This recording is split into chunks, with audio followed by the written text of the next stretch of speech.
ક્યારે વિચાર્યું છે કે આપણા જીવનની ગાડી કઈ દિશામાં જઈ રહી છે અને એનો ડ્રાઈવર કોણ છે? શું એ નસીબ છે, સંજોગો, કે પછી કંઈક બીજું જ? ચાલો આજે આપણે એ ઊંડા રહસ્ય પરથી પડદો ઉઠાવીએ જે આપણા ભવિષ્યને ઘડે છે, અને તમને જાણીને નવાઈ લાગશે કે એ શક્તિ બીજે ક્યાંય નહીં પણ આપણી રોજબરોજની નાની નાની આદતોમાં છુપાયેલી છે. તો સવાલ સીધો જ છે, શું આપણે માનીએ છીએ કે આપણું ભાગ્ય આપણી જ આદતોમાં છુપાયેલું છે? આમ જુઓ તો આ સવાલ બહુ સિમ્પલ લાગે, પણ એનો જવાબ સાચું કહું તો આપણા જીવનની આખી સ્ક્રિપ્ટ બદલી શકે છે. આપણી રોજની દરેક નાની મોટી ક્રિયા, દરેક પસંદગી એ જાણે કે એક અદૃશ્ય દોરો છે, અને આ જ દોરાઓથી જાણીએ અજાણીએ આપણે આપણા ભવિષ્યની ચાદર વણી રહ્યા છીએ. તો ચાલો આ વણાટને જરા નજીકથી જોઈએ.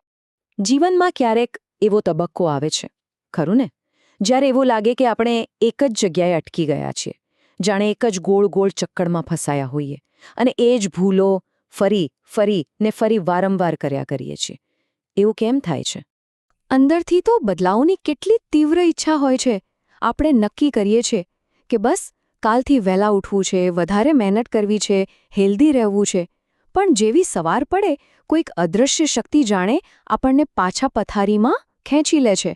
એવું લાગે છે જાણે કોઈએ પગમાં સાંકળો બાંધી દીધી હોય. અને મજાની વાત એ છે કે આ શક્તિ બહાર નથી, એ આપણી અંદર જ છે. જરા વિચારો, આપણે આપણા જ બનાવેલા પિંજરામાં કેદ છીએ. આ વાક્ય ખરેખર હચમચાવી દેવું છે. મતલબ કે આપણી લડાઈ કોઈ બહારના દુશ્મન સાથે છે જ નહીં. આપણે પોતે જ આપણા માટે એક પાંજરું બનાવ્યું છે, અને પાંજરું એટલે આપણી પોતાની જ આદતો. તો આ જ છે એ અદૃશ્ય સાંકળો. આપણી આદતો એ આપણી પાંખોને બાંધી રાખે છે, આપણને ઊંચે ઉડવા જ નથી દેતી. પણ અહીં એક સારી વાત પણ છે. આઝાદી તરફનું પહેલું અને સૌથી અગત્યનું પગલું છે આ સાંકળોને ઓળખવી. જે ક્ષણે આપણે એમને જોઈ શકીએ છીએ ને, બસ એ જ ક્ષણે એમને તોડવાની તાકાત પણ આપણી અંદર જાગી જાય છે. તો સવાલ એ છે કે આ પિંજરાનો દરવાજો ક્યાં છે?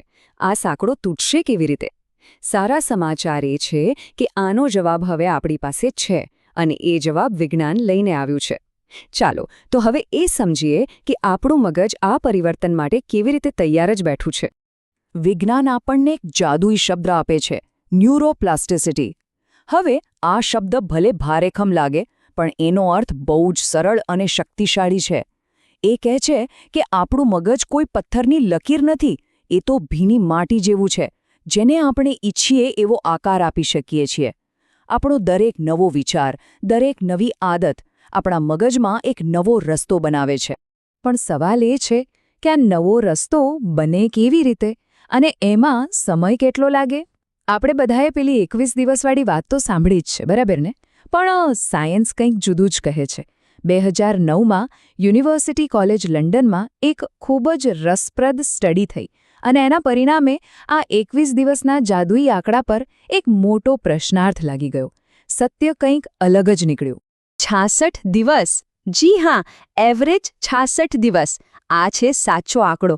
રિસર્ચ પ્રમાણે કોઈ પણ નવી વર્તણૂકને આપણી ઓટોમેટિક આદત બનાવવા માટે, એટલે કે એ આપણા સ્વભાવનો ભાગ બની જાય, એ માટે સરેરાશ 66 દિવસની સતત અને સભાન મહેનત લાગે છે.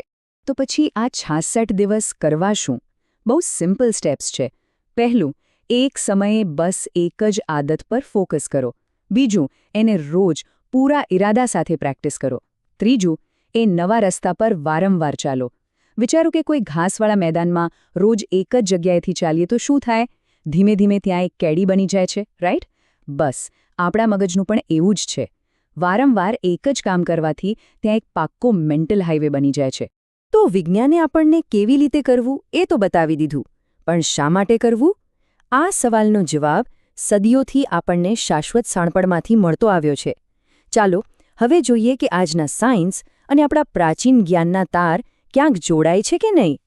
અને જુઓ, આ બંને ખરેખર અલગ છે જ નહીં.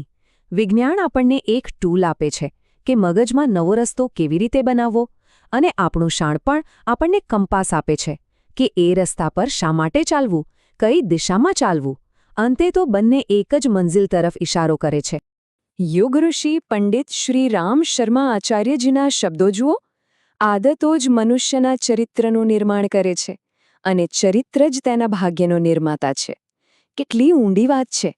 મતલબ કે આપણી આદતોથી આપણું ચરિત્ર બને છે અને આપણા ચરિત્રથી આપણું ભાગ્ય. અને છેલ્લી લાઈન, જે પોતાની ઇન્દ્રિયો અને આદતોનો ગુલામ છે તે ક્યારેય સ્વતંત્ર થઈ શકતો નથી. સાચી આઝાદી એટલે આપણી આદતોના માલિક બનવું, ગુલામ નહીં. અને આ જ્ઞાન કોઈ હવામાંથી નથી આવ્યું. અખંડ જ્યોતિ અને વિચાર ક્રાંતિ અભિયાન જેવા સ્ત્રોતોમાં આ વાત વર્ષોથી કહેવાતી આવી છે. આ બતાવે છે કે આદતોથી ભાગ્ય બદલવાનો વિચાર કેટલો ઊંડો અને સનાતન છે. ઓકે, તો હવે આપણી પાસે સાયન્સ પણ છે અને શાણપણ પણ છે. બધી થિયરી સમજાઈ ગઈ, પણ હવે પ્રેક્ટિકલ વાત. આ બધું જાણી લીધા પછી આપણું પહેલું પગલું શું હોવું જોઈએ? શરૂઆત ક્યાંથી કરવી? ચાલો આખી વાતને 4 સિમ્પલ પોઈન્ટ્સમાં સમજી લઈએ. પહેલું, આપણી આજની હાલત આપણી કાલની આદતોનું જ પરિણામ છે. બીજું, સાયન્સ કહે છે કે 66 દિવસની સતત પ્રેક્ટિસથી નવી આદત બને છે. ત્રીજું, શાણપણ કહે છે કે આદતો બદલવાથી જ ભાગ્ય બદલાય છે. અને એટલે ચોથો અને સૌથી અગત્યનો પોઈન્ટ, આજનો સંકલ્પ. આજથી જ કોઈ એક ભલે નાની પણ પોઝિટિવ આદતની શરૂઆત કરવી. યાદ રાખજો, કોઈ પણ મોટા વટવૃક્ષની શરૂઆત એક નાના અમથા બીજથી જ થાય છે. પરિવર્તન માટે કોઈ મોટા ધડાકાની જરૂર નથી. બસ આજે રોપેલું એક નાનકડું સારું કામ, એક નાની સારી આદત, એ જ કાલે આપણા જીવનનું વિશાળ વૃક્ષ બનીને છાંયડો આપશે. તો હવે આ સવાલ સીધો આપણા સૌ માટે છે. આજે આપણે કયું નવું બીજ રોપવાના છીએ? એવી કઈ એક નાની આદત છે જેની શરૂઆત આજથી, અત્યારથી જ કરી શકાય? જવાબ જે પણ હોય, પણ યાદ રાખજો, આપણું ભવિષ્ય આપણા જ હાથમાં છે અને એની શરૂઆત આપણા આજના પહેલા પગલાંથી જ થાય છે.